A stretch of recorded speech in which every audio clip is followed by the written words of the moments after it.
All right, smart car community. So here we are. So I have a 2009 Smart Fortwo on the rack today, and you know, this is where people talk about, I bought a car for $1,500, right? And I call my car Marcy. All those people are, I don't know, whatever. Something wrong with you people. Something's cheapest for a reason, right? So this car look like, let's go over the fuel pump. Right, it's not supposed, you're not supposed to have a splice like that in the fuel pump. Electricity with gasoline is probably not a good idea, right? At any rate, somebody tried to swap out the pump motor, the actual fuel pump, and then they cut all this out with a hacksaw and just hacked it all up, hacked all this up right here. I'll drop a little fuel there. So the line that's supposed to be connected to this is not there.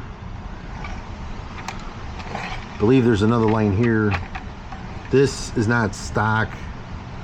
This is garbage, you know what I'm saying? So the center tube is going to be the one where the fuel pump sends fuel out. So this is the one that's supposed to go to your fuel rail, right? If you follow it over up in there, you're gonna have a fuel rail. So you're gonna have your 4 hoses. You got four fuel hoses. One's an actual, one delivers fuel to the fuel rail, and then it bottoms out. The other, all the rest of the 3 of these are more vents. There's 2 vents that go to the filler neck, which are going to be these, right? So you got 2 hoses here. This one, this big one, goes to the center. In the center of the tank, there's a vent, and that thick one is going to go here, right? That's a vent. So when you're pumping the fuel, you're sending fuel down into the tank.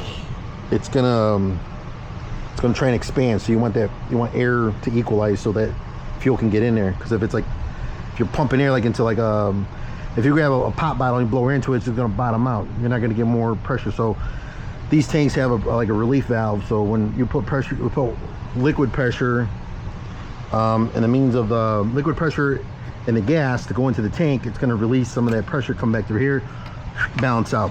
There's one in the back over there. I don't know if you can tell. Where is it? It's right here. I don't know if you guys can see it, whatnot, but there's one back there. That one goes to that one right there goes back to the fuel pump, to this guy, right? So one shoots fluid out. This is more of a relief, right? And then there's another one that goes to this valve here, and then that goes to the charcoal canister. If you follow that back, it's going to be this line right here, and that goes all the way to the charcoal canister. So you have 4 lines here. 4, I don't know what you want to call these. These are nylon, these are plastic, I don't know, whatever. These lines here, and this is your filler neck, and this I got to repair because I was troubleshooting, because this car had a problem with its like starting, and now we know why. First, the fuel tank had a hole in it, so I think when these savages were working on it, they shoved the sheet metal screw to the bottom. I'll show you guys in the other tank down there, and then they pulled the tank down. Did a crappy job breaking everything. They just broke everything. This is retarded. I mean, if it's like a starter car or a learner car for a kid, great. But look, when you push this down, oh, look at the hose. Like, we're not building, the car's not building up fuel pressure. We're no, anyways. Whatever, yeah. So when you guys are out buying those like $1,500, I got a car for $1,500. This is what you got right here. And if you don't know how to work on your car, you come to me and I'll charge you $6,000 to fix it. Hey there. All right. But you see right here, so I put a new fuel pump in it. These lines you push on the green tab, and then it can release off the little see this little notch here. So that hose is designed to go over that notch, and when you press on the green tabs, it opens up the jaws and allows you to pull it out. So when you put that little this hose assembly, when you put it over the nozzle here, you got to push the little green tabs to open up the jaws and go over it, and you'll hear it click, clack, and then it's not going to come out. So you got 2 hoses going to the fuel pump. Then you have you got a harness there. Then you have another sensor that tells the car that if you're losing air pressure, because once the car starts up, you want the tank to pressurize. So you want to have your gas cap has to be on, and then your system pressurizes the your car pressurizes the tank so that you know, when there's pressure on that fuel pump, it helps push the fuel up, because you got to push fuel up into the motor. At any rate, when you're changing your tank, I got to bring new tank from a junkyard. It's all rebuilt, everything's 100%. So it's all done. I'm gonna throw it up there. I'm probably gonna bolt it up, and then I'm gonna put this the filler neck into here with this plastic. Here we go, right here. So that goes into the tank, and this goes into the filler neck, and that looks pretty bad. So I might replace this. We'll see, right? There's the part number there. So if you need this part, it's A451476001, and that's going to be the piece that goes between the filler neck and the gas tank, and that's going to get replaced because it's broken. And that's what it is, my friends. So if any of you guys are working on your Smart 451s, that's let me try to show you guys a little bit of stuff underneath. Let me stand up 1 second here.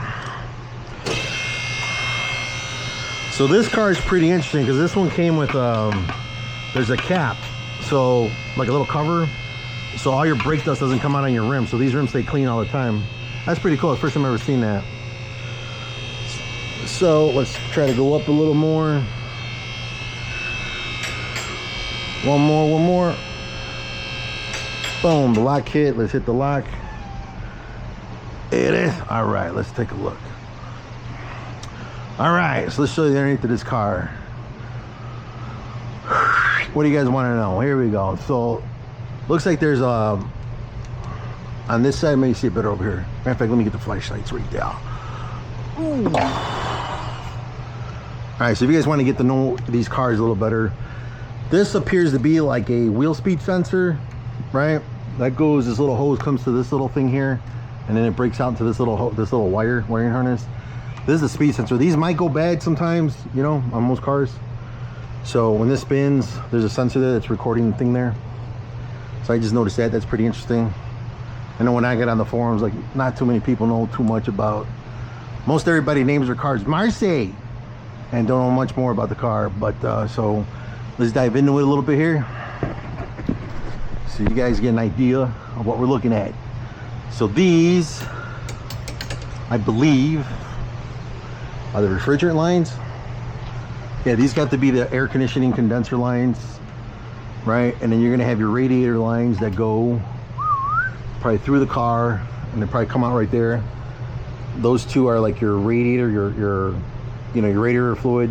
One goes to the engine and it comes back, cools it, and just does like a big circle. And I believe this is your battery cable that goes to your battery. Or it could be the, no, that's the battery. Yeah, that's the positive that goes into the battery. This is like the little drain. Oh, that's not good. So we got to clean those drains out because you don't want any water to collect in your this is like your air conditioning condensing, you know, when your air conditioning condenser's on, if you're getting water inside your tub, because maybe this thing's dirty, it's not letting it out. All right, what else? So this tank just goes up there and bolts to like 1, 2, 3, 4. All right, what else we got here? All right, so one thing that really pissed me off about whoever owned this car before is that you're supposed to wash like the bottom of your car. I don't know who taught you guys how to maintain vehicles or whatnot, but if you want these cars to last you a long time, you gotta treat them right. You can't treat it like an asshole, right? So all this crap is just like old road salt that was never washed off. So as soon as I get this car running, I'm gonna spray the shit out of his engine. I'm gonna clean all this crap off, clean everything up. We're gonna look at this, make sure this is torqued down, everything's 100% there. It looks to be in good shape still. This is the motor mount for the center. There's also another motor mount up here, and there's another motor mount on this side. The belts look in good shape. You know, I got brand new Mobil 1 oil in this thing and filter, and I'm gonna clean all this crap off. And this one has a brand new, I bought it like this, it has a brand new shift actuator. So that's that. This starter has seen better days, but we're gonna wash it off. You wanna wash the bottom of your car because you don't want such a beautiful car to end up like this, right? Just gotta maintain it.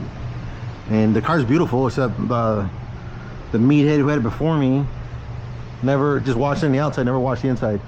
Like never washed the outside, they always wash the inside. But anyways, this is the car. That's the brake booster, right? When you hit the pedal for the brake, this produces the hydraulic pressure for the front wheels and for the back wheels. Right, that looks in good shape. It's a little surface rust, not a big deal. And that's about it. Everything else seems to be in order. There's no rust on the main part of it. And that's about it. I don't know what this is for. It's probably like an accessory. Or I don't know. We gotta look up these wires. It's a purple and green, and it's a red and a white. I don't know what that's for. But your wheel speed sensors obviously go here, and that goes there. And then this car has, I think if you want to have the fog lights, there's these harnesses that are already here. I don't know if that's the same on all the cars, but this one has them there. There looks like to be a sensor here. I don't know what that's for. It's purple. Whatever. So that's what the car looks like. If you guys ever wondered, or you're working on your car and you're like, what the hell, I don't know nothing about this car, well, there we go. I'm just kind of giving you guys a little tour of the car. Yeah, so this car needs a good cleaning, and it'd be a nice car once it's going. Once we get it all dialed in, it's gonna be pretty reliable. This thing has like 50,000 miles. Just gotta get rid of all that crap, and then I had to get a new what do you call this? A new flex pipe installed. We had to weld it. It's a crappy weld job, but it's gonna stick. And I got a brand new flange up there. Everything's tight, so we should be ready to go. I got a brand new gasket. I put stainless steel hardware in there because I don't want to be dealing with the crappy, you know, whatever was on those factories is all rusted out. So I put stainless steel so I shouldn't rust on you.